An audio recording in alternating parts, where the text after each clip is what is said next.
I hope everybody is having an amazing Sunday today. Today is day 273 of verse of the day. And today's verse is a verse of encouragement. But it is in Proverbs 24 verse 16, which reads, "For the righteous fall 7 times and rises again, but the wicked stumble in times of calamity." The note I have written to the side is, you got to get back up. You got to get back up. When we talk about our journey with Christ, although the Lord calls us to be perfect, He knows that we're going to fall. He knows that we're going to fail. And that's why He died for our failure. That's why the scripture says that in our weaknesses, His power is made perfect. One thing the enemy will do is tempt you towards something. And then when you go towards that temptation, or when you act on that temptation, he'll make you feel bad for it. He'll make you feel unworthy. He'll make you feel like God isn't listening, God isn't close to you. But when I read this verse, it reminds me that God is always with me. For it is not the healthy that need a doctor, but the sick. We wouldn't need Jesus if we were all perfect. If all of us never sinned, then Jesus wouldn't be so impressive.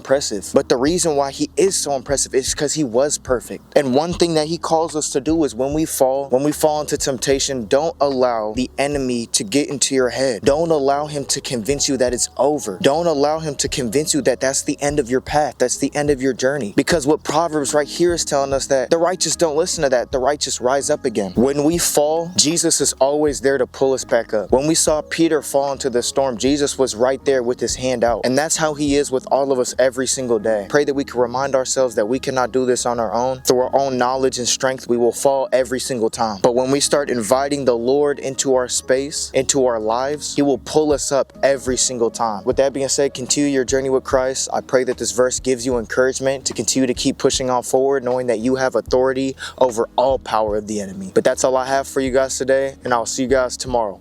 Peace.